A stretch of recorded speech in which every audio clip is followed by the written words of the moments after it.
Bonjour. Pourquoi faut-il manger? Question pertinente. Je viens de faire quelques heures de cours. J'ai commencé à 8 heures, comme tout le monde, évidemment. Et en commençant à 8 heures, j'ai eu des heures de cours jusqu'à 13 heures. Alors, de 8 heures à midi, ça fait 4 heures, plus une heure, ça fait 5 heures de cours à la suite. Et manger à 13 heures, est-ce que c'est une bonne idée? Entre 14 heures et 15 heures, donc je vais manger. Alors, ça ne veut pas dire que je vais manger mon sandwich pendant une heure, mais ça veut dire que pendant une heure, je prends le temps de me détendre. Alors je suis là dans ma voiture qui est garée pas très loin de l'établissement et je prends le temps de savourer un délicieux repas. Ensuite j'irai faire une heure de cours et puis enfin ce sont les vacances, je repartirai chez moi. Alors, lorsque l'on mange un sandwich, comment est-ce que l'on fait? Alors déjà, chacun sait que la bouche est très importante. Alors la bouche a deux rôles. En fait, à part celui de se nettoyer les dents, elle a le rôle de manger. Alors, il faut que je regarde le petit trou là pour voir que vous me regardez. Donc, elle a le rôle de manger. Par exemple, voilà, je mange.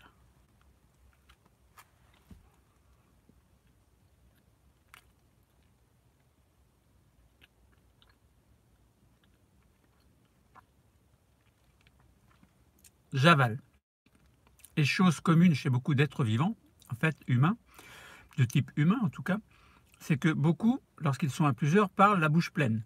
Alors ça sous-entend envoi de postillon, garder l'aliment dans la bouche pendant qu'un discours est élaboré. Bon, pas facile, chose qui est plus ou moins appréciable de la part des partenaires lorsque vous êtes autour d'une bonne table. Donc je mâche, ça veut dire que les dents vont intervenir pour la mastication. Lorsque l'aliment est dur, en effet, la mastication permet de réduire l'aliment en petites particules. Lorsque vous mangez du pain, par exemple, le pain c'est de l'amidon, donc ce qui se passe, vous avez la glande salivaire qui va envoyer dans la bouche un espèce de liquide, et dans ce liquide il y a une enzyme que l'on appelle l'enzyme salivaire, l'amylase salivaire plutôt, et l'amylase salivaire, son rôle c'est quoi? C'est de sectionner, en tout cas de réduire le pain, par exemple, le pain donc, qui contient de l'amidon, en des milliards de petites molécules que l'on appelle des nutriments et que l'on appelle dans ce cas-là du glucose. Nous verrons après quel est l'intérêt du glucose. Lorsque l'on mange un sandwich, il y a très souvent à l'intérieur du jambon.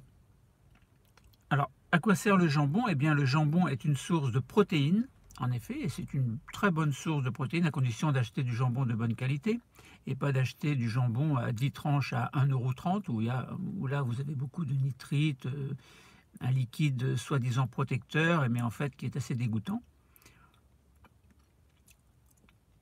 Donc, la viande, en fait, elle n'est pas digérée dans la bouche, elle ne commence pas à être digérée dans la bouche, contrairement au pain qui commence à être digéré dans la bouche et la digestion se poursuit dans l'estomac et dans l'intestin. Donc nous en reparlerons après. Parce que entre parenthèses, j'ai dit donc transformation de l'amidon en glucose, mais tout le pain, si vous avalez un gros bout de pain, tout le pain n'est pas transformé en glucose. Donc une partie doit continuer à être digérée au niveau de l'estomac et de l'intestin grêle. Donc le nutriment glucose, par exemple, va ensuite passer dans le sang au niveau de villosité intestinale pour rejoindre la circulation sanguine et aller, grâce à l'action du cœur, donc qui va permettre la répartition de ce sang, donc ce glucose va aller en direction des cellules. Là, les cellules vont l'utiliser pour faire ce que l'on appelle la respiration cellulaire. Vous avez bien remarqué, je ne parle pas en mangeant. J'ai bien avalé mon bout de pain et je parle en parallèle. Donc le glucose va être oxydé par le dioxygène, donc il doit arriver également dans le sang et arriver aux cellules. Donc dans la cellule, il y a ce que l'on appelle la respiration cellulaire, c'est-à-dire l'oxydation du glucose par le dioxygène et donc la production d'énergie possible qui permet au corps entier vu que le corps en général a des milliards de cellules, eh bien le corps entier peut vivre grâce à l'action de chacune des cellules, enfin grâce aux transformations chimiques qui ont lieu à l'intérieur de chacune des cellules, et transformations chimiques générales que l'on appelle métabolisme. Parmi ce métabolisme, je répète, la respiration cellulaire. Donc production d'énergie, donc qui est indispensable à la cellule, et rejet en parallèle de deux déchets, enfin d'un déchet au moins, le CO2, d'eau également. Donc on a dit que le glucose est formé dans la bouche en partie, puis dans le reste du tube digestif, c'est-à-dire estomac et intestin grêle. Et la viande, quant à elle, n'est pas digérée au premier abord dans la bouche. Voilà, la viande ne commence à être digérée que dans l'estomac. Alors il y a des enzymes, c'est-à-dire des sucs digestifs, qui vont avoir une action sur la viande, donc sur le jambon, admettons. Ce sont ce qu'on appelle des protéases, c'est-à-dire des enzymes qui vont digérer les protéines. Et les protéines sont transformées en acides aminés qui se retrouvent au niveau de l'intestin grêle et qui vont traverser la paroi de l'intestin au niveau des villosités intestinales pour se retrouver dans le sang. Et ensuite, via le sang, arriver jusqu'aux cellules où là, chaque cellule, enfin les cellules pourront faire éventuellement ce que l'on appelle fabriquer en gros des protéines à partir des acides aminés issus de la nourriture. Bon, après, il y a d'autres mécanismes complexes dont nous ne parlerons pas ici. Donc voilà, entre autres phénomènes, il y aura ce qu'on appelle la traduction, c'est-à-dire traduction d'un ARN messager qui va donner, grâce à un code génétique, donc qui va permettre la formation de chaînes peptidiques spécifiques de l'être, spécifiques à l'humain par exemple, ou à l'animal, parce que les animaux sont aussi capables de faire ce que l'on appelle la biosynthèse des protéines, et entre autres dans ces mécanismes, il y a la traduction. Bon bref, nous n'en parlerons pas ici. Donc la viande qui se trouve dans mon sandwich est digérée également dans l'estomac, puis dans l'intestin, et se retrouve sous forme de nutriments, tout comme le glucose, et vont traverser la paroi, enfin ces nutriments vont traverser la paroi de l'intestin grêle.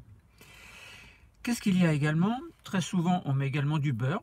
Alors le beurre est un lipide, donc c'est un exemple de corps gras, et les lipides sont transformés également en nutriments, dont nous ne donnerons pas les noms ici. Bon, les acides gras, glycérol, et qui vont traverser également la paroi intestinale pour se retrouver dans le sang, et ensuite, bon, les choses sont compliquées. Bon. La digestion donc, conduit donc à transformer un aliment en nutriments. Je mange un petit bout de pain.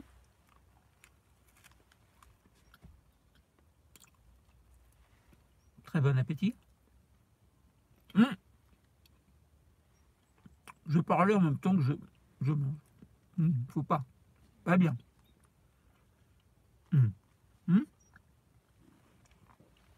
J'avale.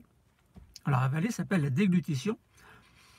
Alors j'en profite pour dire qu'au niveau de l'œsophage, il y a ce que l'on appelle un péristaltisme, c'est-à-dire qu'il va y avoir une contraction de l'œsophage qui va permettre à l'aliment de passer dans l'estomac.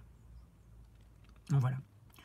Bon, voilà, alors après je vais manger une mandarine. Alors je ne vais pas philosopher pendant 3 heures.